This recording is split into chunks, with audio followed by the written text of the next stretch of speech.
살아 역사하신다는 것을 믿으면서 하지 아니한 모든 것이 다 죄가 되는 것입니다. 그런데 이러한 죄가 무서운 것은 아까 얘기했다시피 우리 삶 속에 나도 모르게 쏙 들어온다는 거예요. 죄는요 어떻게 들어오냐, 우리 속에 쏙 들어와서 나 죄 아니지요 하고 나 죄 아니에요 이렇게 아주 다소곳하게 아주 애매하게 쏙 들어와서 나 죄 아니라고요 라고 말하면서 우리 안에 들어왔다는 것을 우리는 이 에덴 동산에서 발견해야만 하는 거예요. 아담이 하와가 죄를 짓는데 뭐 살인을 했습니까? 무엇을 했습니까? 그게 아니에요. 나도 알게 모르게 그냥 죄를 지어버렸어요. 막 음란하고 오늘 5장 7절 말씀처럼 여호와 앞에서 정절을 지키지 못한 게 그것이 바로 죄다.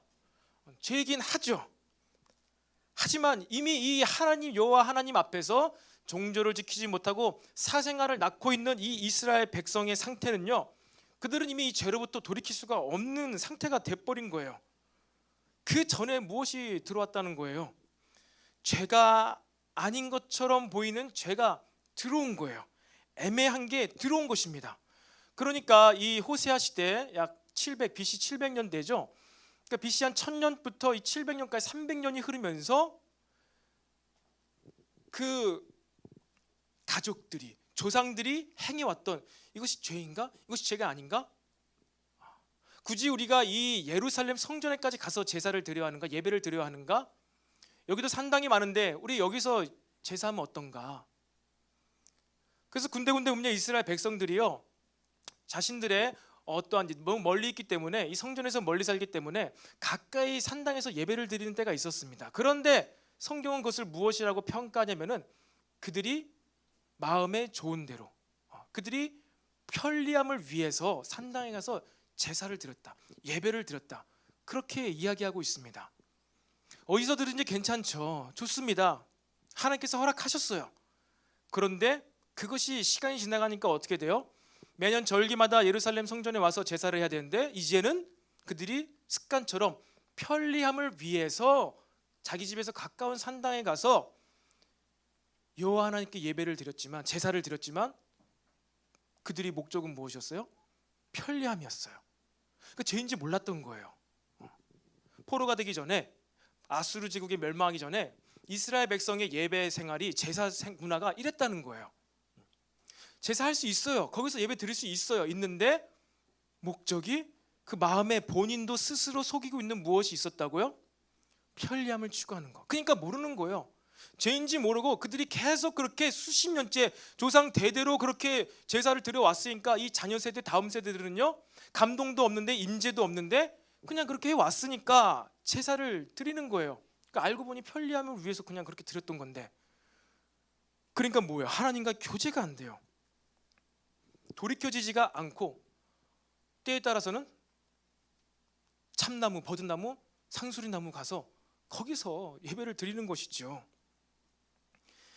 여러분, 아무리 사소한 죄라도, 행동으로 옮기지 않은 죄라도 우리의 감정을 휘저은 어떠한 악한 것이 있다면, 그리고 어떠한 그것이 죄죠. 어떠한 것이 우리의 생각을 흔들었다면요, 우리는 내 스스로 내면을 경계하고 점검하고 다시 마음을 다잡을 수가 있어야 합니다. 그러니까 행동으로 무엇인가 죄가 나타나지 않았어요. 지금 이 산당에서 저 산당에서 제사를 드리는 거 죄가 아니잖아요. 행동은 죄가 아니란 말이에요. 분명히 잘 한 거예요. 예배를 잘 드렸어요. 그리고 또 우리 삶 가운데 여러 가지 악한 일을 보면서 우리의 마음이 어려울 수가 있습니다. 그러면서 어떻게 되죠? 우리의 생각과 마음과 감정 가운데 막 욕을 하는 거예요. 막 분노를 합니다. 거룩한 분노가 아니라 막 분노를 해요. 손가락질하고 또는 때로는 마음속으로 시기, 질투를 합니다. 근데 겉으로 드러내진 않았어요. 그런데 생각과 마음과 감정이 시기심에 불타도록, 질투심에 불타도록 그냥 이렇게 내버려 뒀단 말이에요. 그럴 때 여러분 어떻게 된다고요? 우리는 생각으로 지은 죄라도 주님 앞에 나아가 회개하지 않는다면요, 서서히 천천히 하지만 끝내는 그 죄로 인하여 우리의 삶이 크게 어려워질 수 있음을 알아야 합니다. 우리 예수님께서 이것을 이미 말씀하셨어요. 마태복음 5장 27절 8절에 또 간음하지 말라 하였다는 것을 너희가 들었으나 나는 너희에게 이르노니 음욕을 품고 여자를 보는 자마다 마음에 이미 간음하였느니라. 이런 말씀을 딱 보면 여러분들은 그러겠죠. 생각으로 지은 죄도 죄냐? 세상법은 그렇지 않다. 행동으로만 옮기지 않으면 나는 죄인이 아닌데 이거 하나님의 말씀, 예수님의 말씀은 너무 어렵다. 이것은 뭐 조심하라는 얘기지 뭐 이것이 어떻게 죄냐? 뭐 그렇게 여러분 따질 수도 있습니다. 하지만 예수님께서는요 이것을 죄라고 말씀하시는 거예요. 그러면 여러분 어떤 마음이 듭니까? 이 딱 두 구절만 보면은 큰일 났다. 나는 오늘도 죄를 지었는가? 이렇게 생각하면 우리는 한시라도 죄로부터 자유로울 수가 없는 거예요. 큰일 났다. 나 이미 마음으로 죄를 지었으니까 내가 오늘 심판을 받겠구나. 나는 이제 지옥불에 떨어지겠구나. 여러분 이렇게 예수님께서는요 우리의 생각과 마음으로 죄를 지었을 때 그것을 우리에게 낙인 찍기 위해서 너 생각으로 죄 지었어. 네 맨날 몇 시 몇 분 몇 초에 너 그렇게 죄 지었지. 그런 생각했지? 넌 죄냐? 땅 낙인 찍기 위해서 이 말씀을 주신 게 아니에요. 29절 30절 말씀에 이런 말씀이 있죠. 이어지는 말씀입니다. 만일 내 오른눈이 너로 실족하게 하거든 죄를 짓게 만들거든 빼어버리라. 내 백체 중 하나가 없어지고 온몸이 지옥에 던져지지 않는 것이 유익하며 또한 만일 내 오른손이 너로 실족하게 하거든 찍어내버리라. 내 백체 중 하나가 없어지고 온몸이 지옥에 던져지지 않는 것이 유익하니라. 여러분 지옥에 던져지지 않는 게 무엇일까요? 천국에 가는 거예요. 천국, 하나님 나라에 가는 것입니다. 그러니까 예수님께서 지금 우리의 생각과 마음까지도 막 감찰하시면서 경고를 하시는 거예요. 왜요? 무엇 때문에? 무엇을 위해서? 낙인 찍기 위해서? 그게 아니라 죄에 빠지지 말고 하나님 나라에 가자고. 너 천국에 가야 된다고. 이를 위해서 내가 죽게 될 것이라고. 여러분 이것을 이야기하고 있다는 것입니다. 이 경고의 메시지는요 우리를 살리기 위한 하나님의 사랑의 메시지예요. 죄인으로 낙인 찍기 위해서라면 이런 말씀을 왜 하시겠냐는 거예요. 왜 하시겠냐는 거예요. 안 하시죠. 안 하시고 죄인 탕탕 찍고 나중에 지옥불에 확 넣으시겠죠.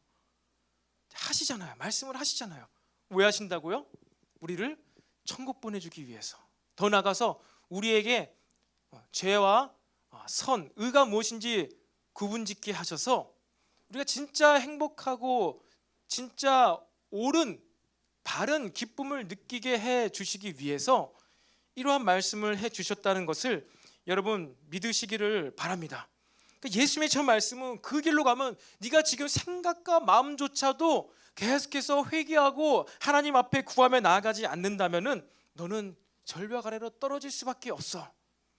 지금 당장은 네가 거기 있는 것 같아 보이지만 마음으로 죄를 그렇게 끊임없이 지면은 너는 행동으로 죄를 짓게 돼 있는 거야.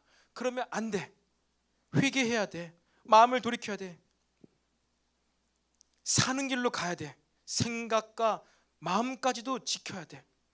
여러분 그렇게 예수님의 메시지는요 우리로 하여금 죄를 미워하게 만들고요 의로운 일을 기뻐하게 만듭니다. 여러분 다 함께 따라해 봅시다. 죄는 미워하고 하나님 나라의 일을 기뻐하자. 죄는 미워하고 하나님 나라의 일을 기뻐하게 하기 위해서 우리의 이 마음 상태, 우리의 이 감정 상태도요 예수님께서 하나님께서 돌보고 계심을 믿으시기를 바랍니다.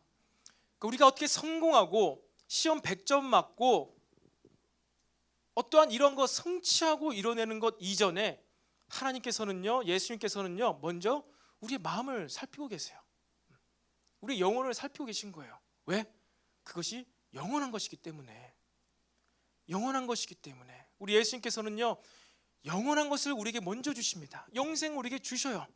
그리고 이 땅에 그 영원한 생명을 가진 자로서의 삶의 모습, 인격을 통해서 세상이 말하는 그러한 성취나 성공이나 시험 100점 이런 것을 열매로 결과로 드러내기를 원하심을 여러분 믿으시기를 바랍니다. 여러분, 저와 여러분이 생각에서부터 마음에서부터 죄가 틈타지 못하도록 주의 보혈이 이 시간 우리 모두를 덮기를 소망합니다. 그리고 우리가 이 죄를 경계해야 되는 두 번째 이유가 있습니다. 그것은요, 죄는요 쉽게 전염이 되기 때문이에요. 첫 번째로 죄는요 알게 모르게 사소한 것을 통해서 나에게 들어오고 오랜 시간 그 뿌리도 원인도 모르게끔 우리를요 서서히 이 숨을 막히게 만듭니다. 죽음에 이르게 만듭니다. 서서히 아주 끝까지 목을 졸라서. 이게 첫 번째 죄의 특성이에요. 두 번째 죄의 특성은요 무엇이라고요? 쉽게 전염이 됩니다. 5절 하반절에, 오늘 말씀 5절 하반절에 이스라엘과 에브라임이 넘어지고 유다도 그들과 함께 넘어지리라 라는 말씀이 있어요. 여러분, 다윗의 혈통을 이은 남유다, 이 다윗의 혈통을 이은 남유다는요 북이스라엘보다 몇 년을 더 버틴다고요? 140년. 140년을 더 버티긴 하지만 결국 바벨론 제국의 통치를, 식민 통치를 받게 됩니다. 잘 버텼어요. 왜? 남유다는 그래도 좀 선한 왕이 있었거든요. 뭐 시기야나 요시야나 주의 율법, 이 하나님의 율법 말씀책, 모세의 율법책이 성전의 창고 속에 처박혀 있던 것을요 성전을 청소하다 발견해요. 요시야가. 아니 그 거룩한 책이 이 아무도 모르게 한 100 몇 년 동안 창고에 처박혀 있다가 요시야가 이제 하나님께서 예언하신 왕이에요. 여로보암 때 이미 300년 전에 요시야라 이름하는 왕이 일어나서 뭐 개혁을 할 것이다 하나님께서 예언하셨는데, 이 300년 후에 요시야가 일어나 가지고 진짜 뭔가 뉘우치고 회개하면서 청소를 시작합니다.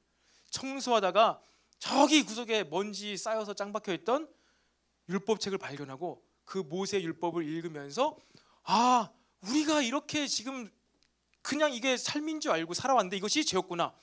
내가 이렇게 했었는데 이것은 내 조상 대대로 해왔던 일인데 모세 율법에 보니까 이것이 죄였구나 하면서 막 죄를 발견해요. 그때 그러면서 막 울어요. 슬피 울어요. 그러면서 개혁을 합니다.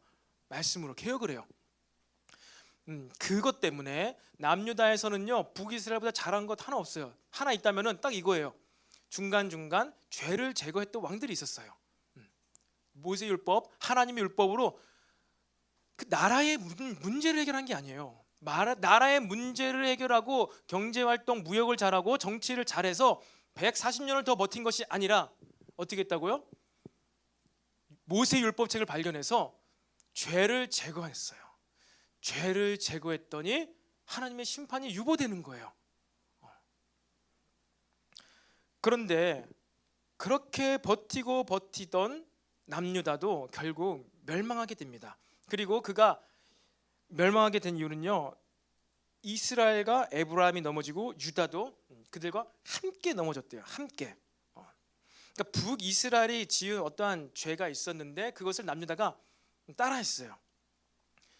강 건너 불구경하다가 본인의 집도 홀라당 타버리게 된 것이죠.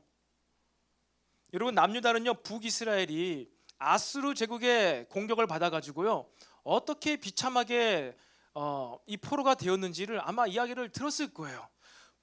북이스라엘의 이 사마리아성, 북의 수도인 사마리아성이 몇 개월 동안 포위가 되어가지고 먹을 식량이 다 사라져가지고 어떻게 합니까? 부모가 자녀를 삶아 먹어야 되는 그러한 비참한 소식을 들었을 거예요, 남유다가. 그런데 그러한 얘기를 들어도, 경고를 들어도, 끔찍한 얘기를 들어도 남유다가 돌아오지를 못해요. 돌이키지를 못해요. 회개를 못해요. 그리고 북이스라엘이 하던 죄를 따라 지었습니다. 그 죄가 무엇이었냐? 바로 질서를 어지럽히는 것이었습니다. 질서를 어지럽히는 것. 열왕기상 13장 33절 34절에 이런 말씀이 있습니다. 분열 왕국 때예요.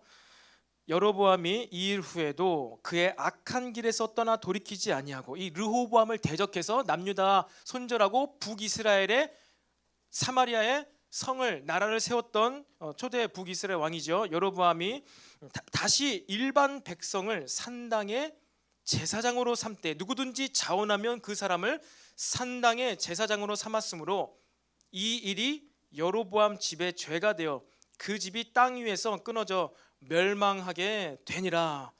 여러분, 여로보암이 멸망하게 된 죄가 무엇이었다고요? 이거였어요. 일반 백성을 어떻게 한다고요? 산당의 제사장으로 삼때 그 기준이 누구든지 저요 내가 할게요. 나를 제사장 삼아주면은 내가 당신 편에 서겠습니다. 당신의 나팔수가 되겠습니다. 하는 사람을 제사장으로 삼은 거예요. 이것이 잘못된 이유는 저 사람 욕심쟁이다. 저렇게 왜 이렇게 나대려고 하냐? 그게 죄가 아니라 모세 율법을 어긴 거예요. 아론의 계열, 레위 지파의 계열에서 제사장이 나와야 되는데 그것을 하지 않고 질서를 바꿔버린 거예요. 하나님의 기준을 바꾸어 버린 것입니다. 뿐만 아니라 예루살렘 성전에서 제사를 드려야 되는데 사마리아에 떡하니 제단 하나를 만들고 여기가 하나님이 계신 곳이다 하면서 예루살렘으로 갈 필요 없이 여기서도 우리가 예배를 드릴 수 있다. 하나님의 율법의 기준이 아닌 일반 백성의 기준, 자기 자신의 마음의 기준대로 제사를 드리겠습니다. 하나님이 계시지도 않는데 계시다고 거짓말을 한 것이에요. 분명히 하나님께서 이 다윗을 통해서 솔로몬을 통해서 지어진 그 성전 가운데 임재하셨어요. 내가 그럼 이 집에서 너희와 함께 할 거야. 너희와 함께 살 거야. 이렇게 하셨는데 사마리아 성에도 계시다고 아무런 임재도 없이 제사를 드렸는데 제사가 끝나고 나서 우리의 제사를 받으셨다. 이렇게 마음대로 선포하는 거예요. 이것이 무엇이라고요? 바로 북이스라엘의 죄였어요. 그런데 이 죄를 바로 유다가 흉내냈습니다. 따라했습니다. 이 죄의 전염이 되었어요. 오늘 본문 10절에 유다 지도자들은 경계표를 옮기는 자 같으니 내가 나의 진노를 그들에게 물같이 부으리라. 하나님의 진노가 이제 부어지는데 그게 무엇이라고요? 경계표를 옮겼어요. 유다 지도자들이 경계표를 옮기는 것 때문에 하나님의 진노가 쏟아진대요. 그들이 음란했습니다. 정죄를 지키지 않았습니다. 엄청 나쁜 짓을 많이 했습니다. 그럼 죄를 막 지어요. 그런데 그것 때문이 아니라 남유다를 이제 멸망하게 된 하나님의 진노가 물같이 쏟아진 이유는 무엇이라고요? 유다 지도자들이 뭘 했어요? 경계표를 옮겼대요. 경계표. 여러분 옛날은 아니지만 제가 어렸을 때만 해도 여기 서면초등학교에 지금은 학교 가면 초등학교에 어떻게 되죠? 책상이 1인 1책상이죠. 근데 옛날에는 어땠죠? 2인 1책상이었어요. 책상에 있어가 두 명이 같이 앉아서 항상 짝꿍이 있었습니다. 그래서 초등학교 때는 이제 남자 여자 짝꿍을 같이 시켜요. 이제 그렇게 교실이 좀 조용하니까. 그래서 여러분들은 초등학교 때 그런 거 안 했나요? 짝꿍 이제 바꾸는 시즌 오고 있었어요. 초등학교 때. 와, 서면초등학교 출신인가요? 아니에요? 그래서 저도 막 설렜어요. 오늘은 내가 좋아하는 여학생이 내 옆에 좀 앉았으면 좋겠다. 이러한 설렘이 가득했던 게 이 초등학교 때 일인데 그런 설렘이 아니라 남학생끼리 짝꿍되고 또 마음에 안 맞는 여학생이 짝꿍되면 어떻게 됩니까? 선을 긋잖아요. 선을 거. 딱 절반 갈라서 선을 거서 여기 넘어오지 마. 너 여기 팔 넘어오면 필통 넘어오지 마 이러면서 너무 왜 넘었어? 팍 때리고. 그래서 나중에는 몰래 이 선을 조금 지우고 옆으로 좀 더 내 땅 더 넓게 가지고 여기다 선을 긋는 거예요. 이러면 이제 대판 싸움이 나죠. 이거를 알게 되면 싸움이 나는 겁니다. 그래서 이것을 움직이지 못하게 하려고 어떻게 하느냐? 연필로 긋고 나중에 칼로 그어요. 나무를 이제 패요. 그러면 어떻게 될까요? 선은 못 옮긴 이제 선생님한테 대박 혼나는 거죠. 누구 왜 그랬냐고 이러면서 막 선생님한테 혼나는 것이죠. 이 짝꿍이 넘어오지 않게 경계선을 긋는데 하나님께서 이 경계선을 옮기는 걸 그토록 싫어하셨어요. 하나님께서 유다 백성들, 이스라엘 백성들에게요 땅을 줬습니다.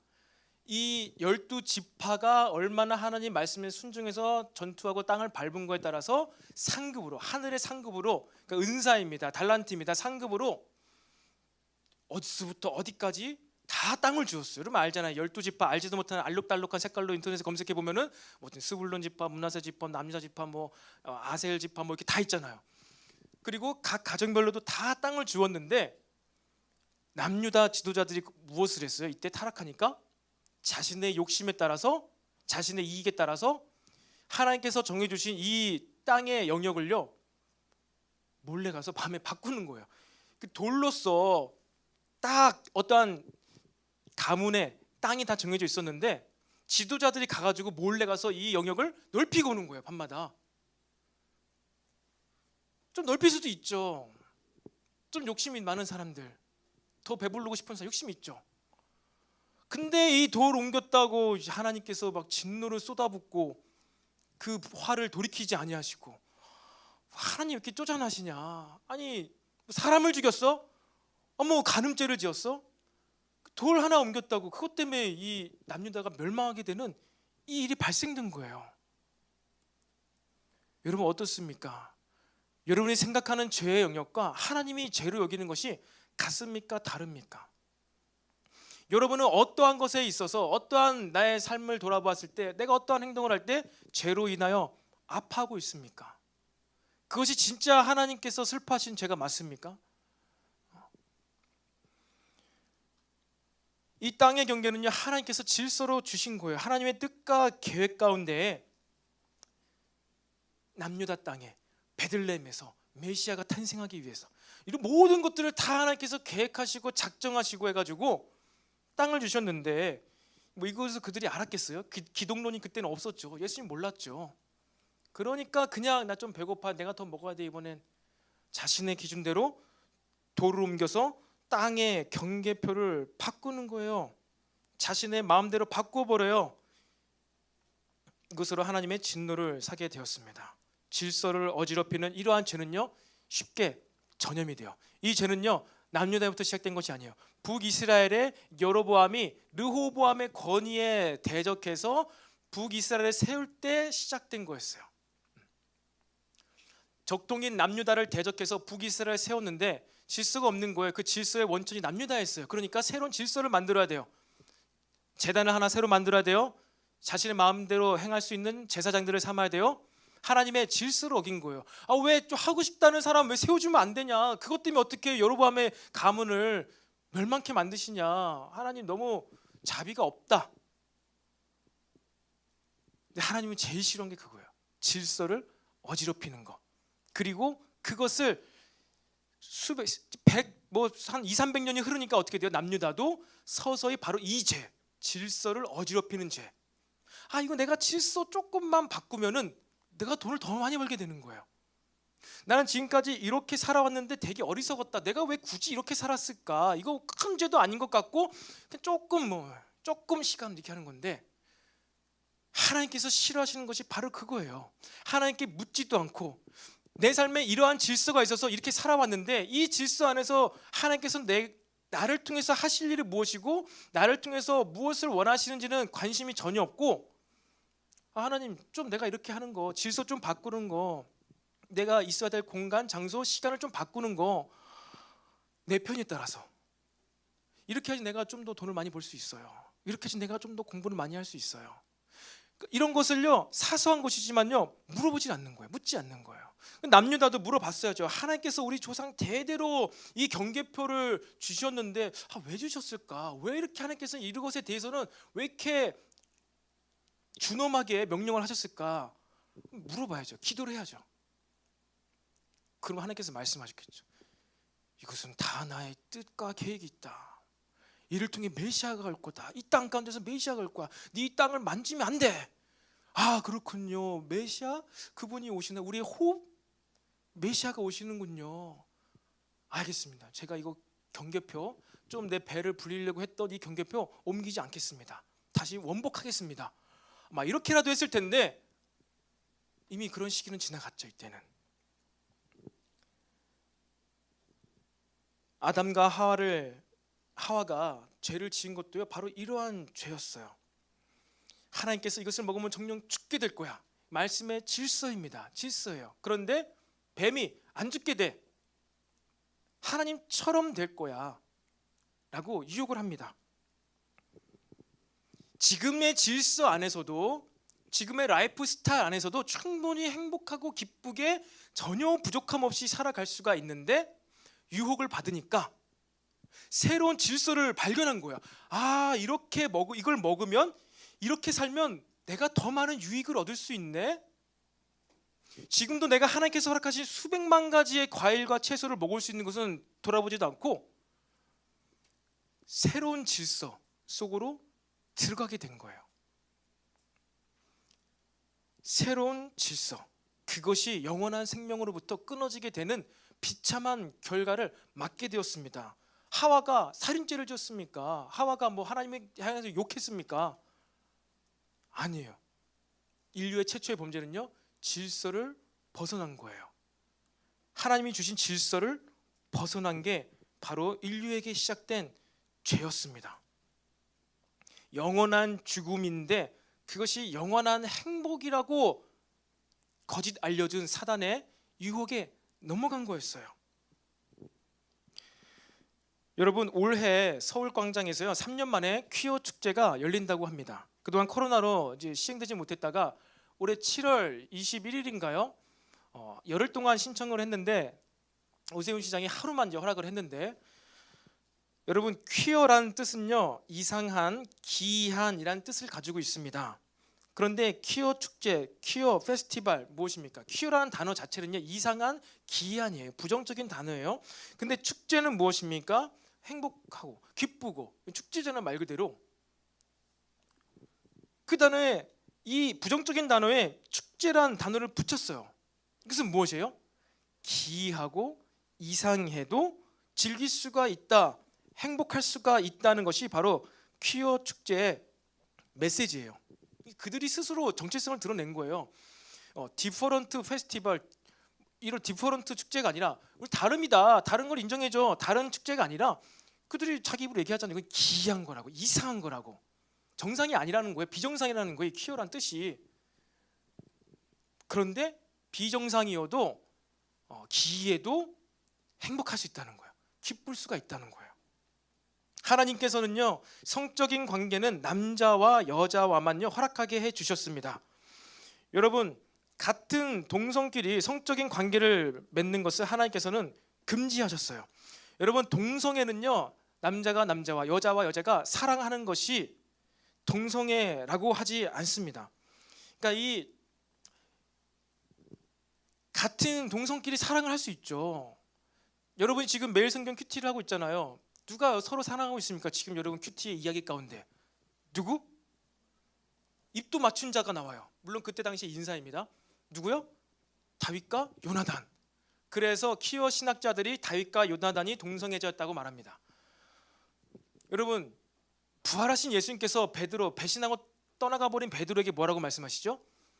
너 나에게 죽도록 충성해라, 너 나에게 죽도록 충성해라, 너 나에게 죽도록 충성해라, 넌 나의 제자니까. 이렇게 하지 않고 네가 나를 사랑하느냐, 네가 나를 사랑하느냐, 주께서 아십니다. 나 주님 너무너무나 사랑해요. 동성애잖아요. 예수님 남자, 베드로 남자. 여러분, 이 동성애, 지금 이제 세상에서 말하는 동성애는요 동성끼리 사랑하는 걸 동성애라고 하지 않아요. 동성끼리 육체적 관계를 맺는 자들을요 동성애자라고 합니다. 분명히 알아야 돼요. 그들이 이렇게 얘기하잖아요. 우리도 서로 사랑한 걸 내버려 두세요. 사랑해. 다윗과 요나단을 사랑했어. 예수님과 베드로도 사랑했어. 근데 왜 그래요? 육체적 관계를 맺는 거예요. 이걸 하나님께서 금지하셨다는 거예요. 왜요? 왜 그럴까요? 그렇게 했을 때 우리의 바디, 몸의 질서와 영적인 영혼의 질서가 무너지기 때문이에요. 동성끼리 육체적 관계를 맺으면 어떻게 됩니까? 육체적인 질서가 무너져서 병이 들게 돼요. 우리의 영혼도 마찬가지예요. 우리의 영혼의 질서도 무너져서 병이 들게 되기 때문에 하나님께서 이러한 관계를 금지를 하셨다는 것입니다. 이것이 바로 하나님의 기준이에요. 그런데 세상은 그렇지가 않다는 것입니다. 동성끼리도 육체적 관계를 맺고 행복할 수가 있다는 거예요. 그리고 이러한 것을요 축제를 만들어서 우리나라에서 인구가 가장 많은 서울 광장 한복판에서 페스티벌을 열게 합니다. 이것이 많은 사람에게 영향을 주게 만드는 것이죠. 죄의 오염을 널리 퍼뜨리는 것입니다. 새로운 질서를 보여주는 거예요. 여러분, 인류 최초의 타락이 새로운 질서에 흥미를 느껴서 타락을 했다니까요. 흥미를 느껴서.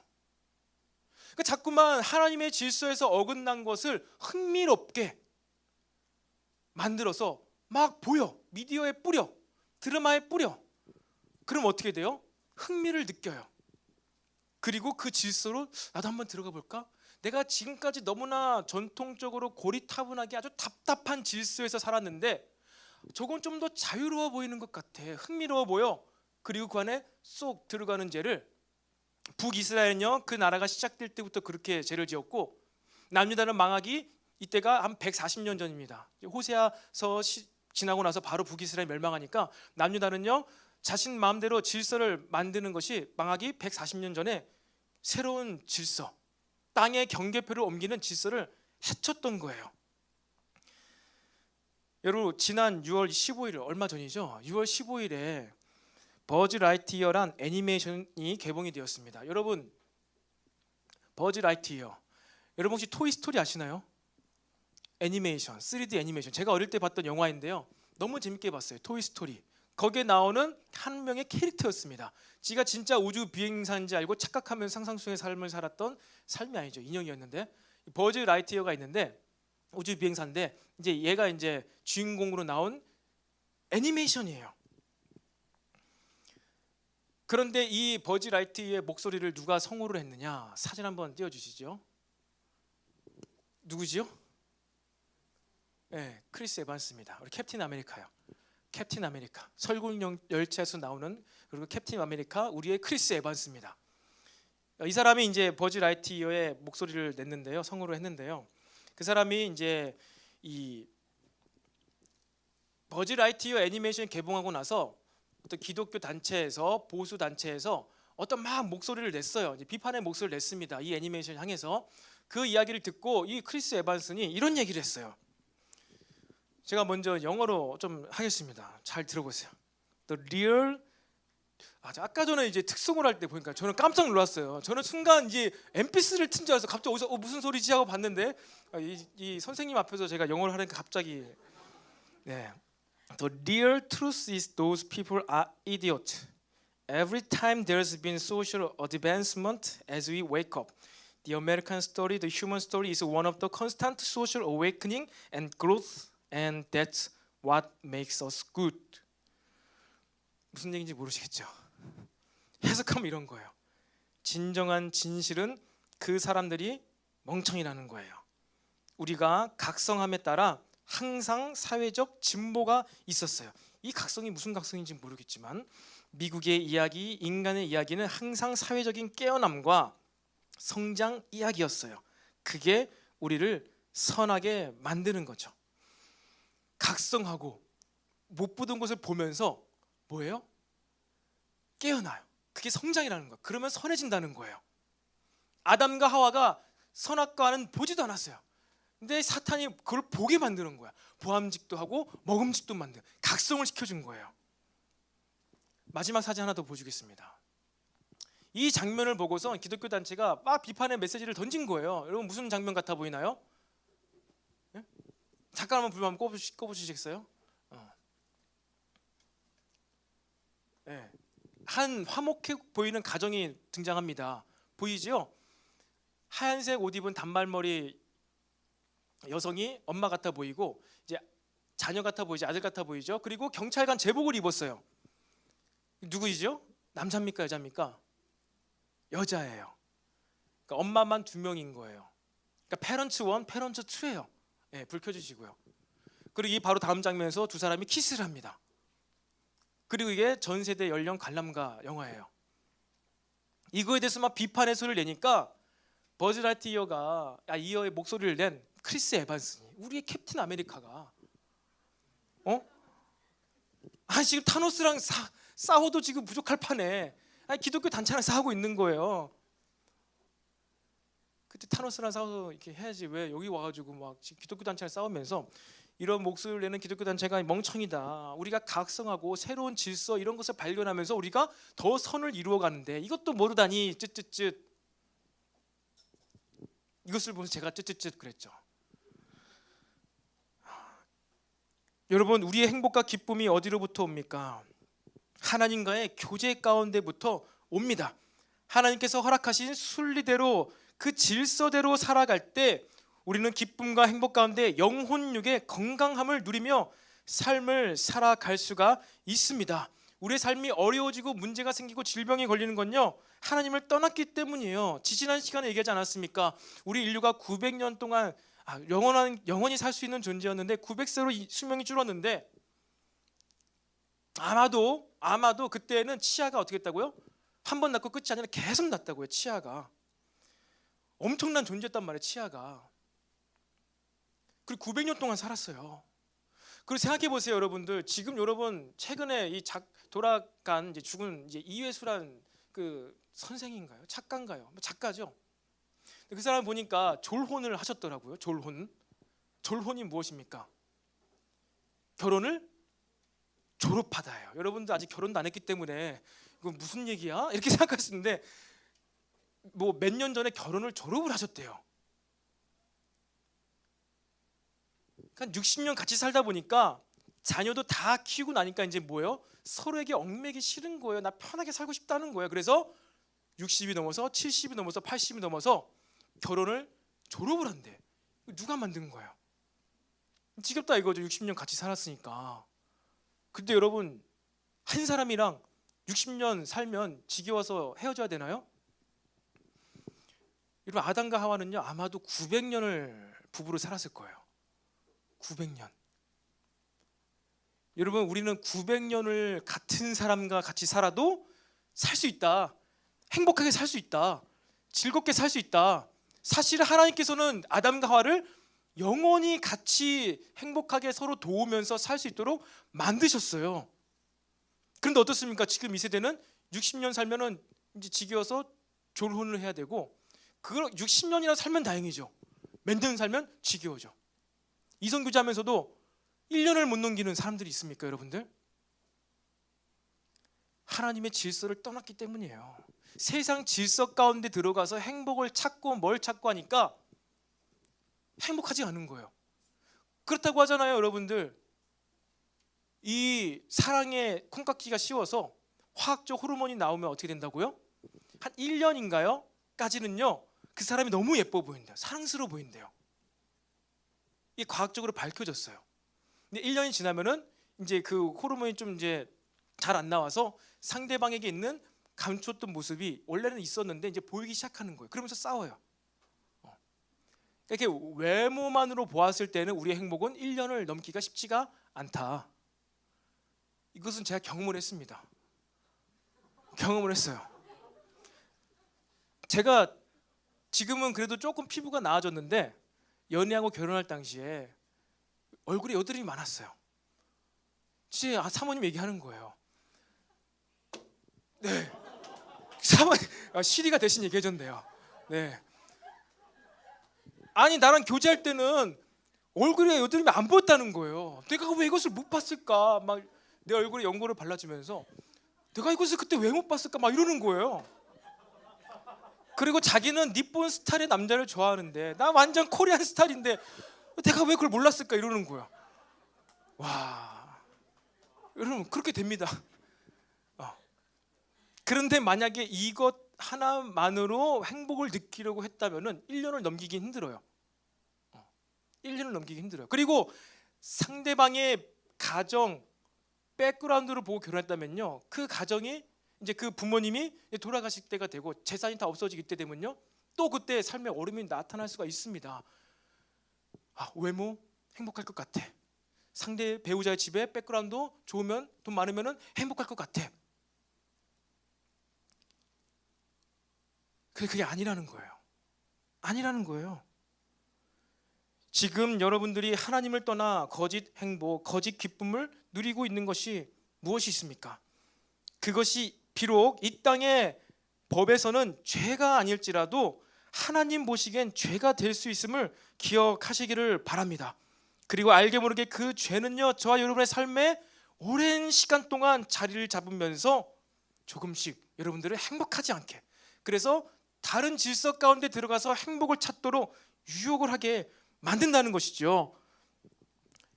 여러분, 하나님으로부터 오지 않은 것을 보고 기뻐하고 행복해하는 어떤 사람들, 무리를 보면서, 공동체를 보면서 부러워한 적 있습니까?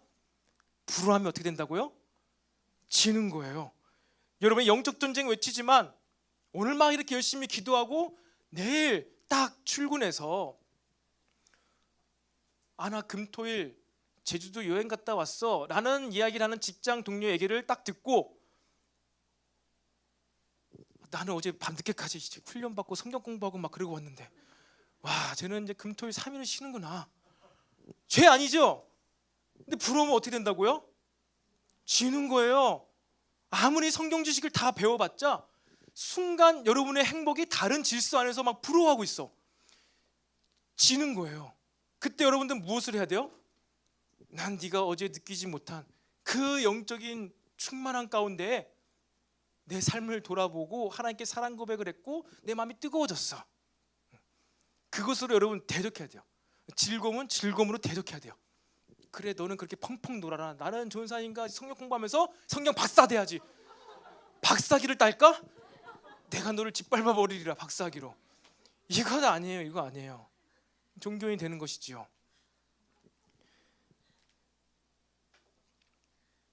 그렇게 부러워하면요 성령 충만해지지가 않습니다. 하나님은 우리를 행복해지기 위해서 성령 충만을 주셨어요. 가장 좋은 거 성령님을 주셨어요. 행복해지기 위해서. 근데 남의 행복을 부러워하니까 내 행복이 없어지죠. 성령 충만해지지가 않습니다. 능력이 안 나타납니다. 아니 그래도 난 꾹 참고 와서 예배를 드렸는데 아예 예배를 드리지 않은 그들보다는 좀 낫지 않느냐.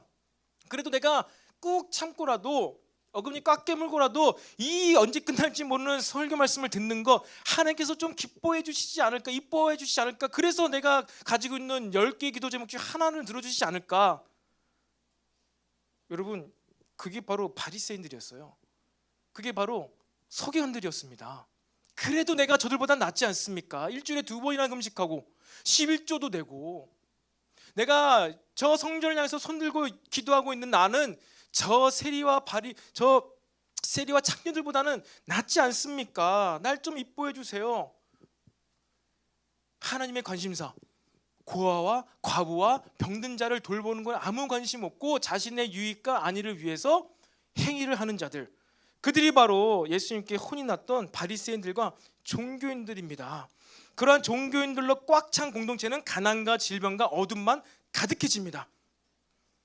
여러분 내 행위가 아니라 오직 여러분 복음 안에만 능력이 있음을 믿으시기를 바랍니다. 이 복음 안에 내가 부인되어지고 내 옛 자가 죽음으로 말미암아 능력이 나타나고 그 안에 생명력이 나타납니다.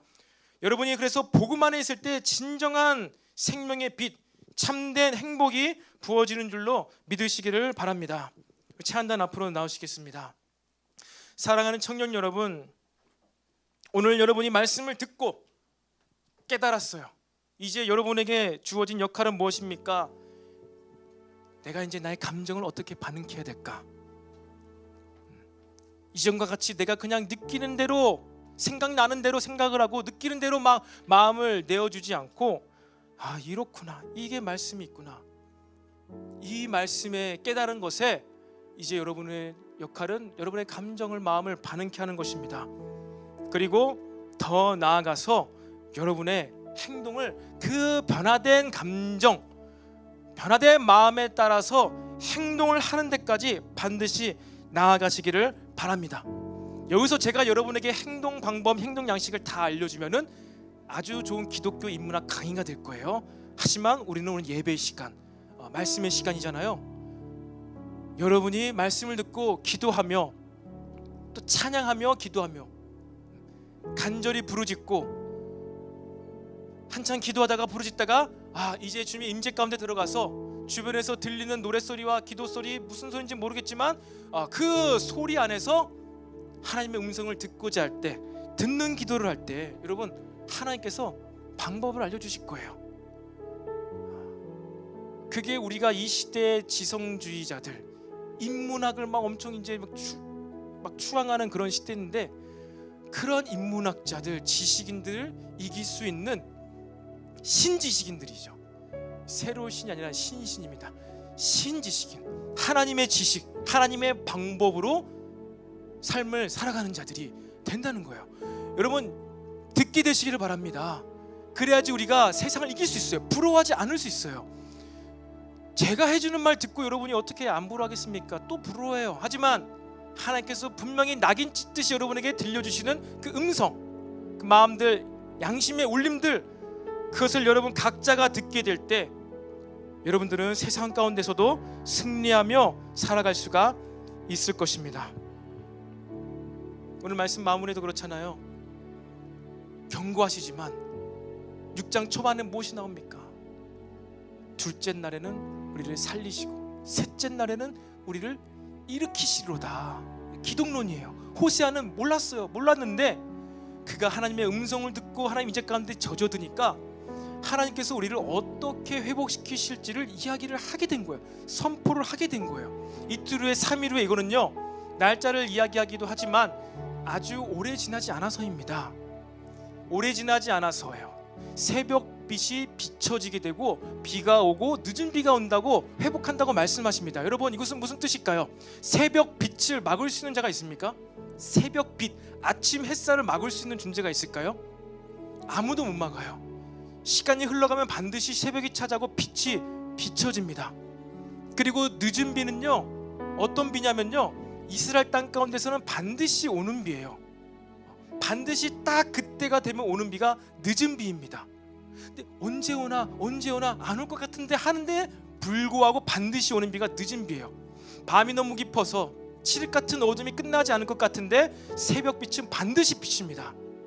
여러분들이 하나님의 질서 가운데서 힘들게 살 때, 행복을 느껴야 되는데 행복이 느껴지지 않을 때, 밤 같고 너무나 가물어서 나의 모든 재정이 바닥이 나고 나의 모든 의지와 열심히 살고 싶은 의욕이 사라져 있는 그때 우리가 기억해야 될 것은 무엇이에요?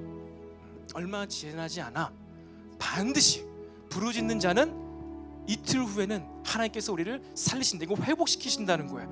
우리를 회복시키시고 하루만 더 지나면은 우리를 일으키신다. 그 무덤의 자리에서 일으키신다. 그러니까 완전히 새로운 피조물로 바꾸신다는 거예요. 새로운 피조물이 되니까 이제 새로운 기쁨을 느끼게 됩니다. 새로운 것으로부터 힘을 받게 됩니다. 능력을 받게 됩니다. 이것을 했던 자가 다윗이었어요. 너무나 열심히 살았죠. 그래서 다윗이 선한 왕이었던 거예요. 죄를 안 지어야 되겠지만 죄를 지었습니다. 다윗의 죄가 이 분열 왕국의 시초가 되었다니까요. 그럼에도 불구하고 왕 다윗의 길을 찾게 되리라. 다윗이 찾았던 그 길, 오직 나의 행복, 오직 나의 만족은 여호와께만 있습니다. 내가 오직 이 한 가지를 구합니다. 이것만 있으면 나는 됩니다. 여러분, 저와 여러분들이 바로 이것 한 가지를 놓치지 않게 되기를 소망합니다. 이 시간에 다 같이 우리 자리에서 일어나서 여호와께 돌아가자 이 찬양을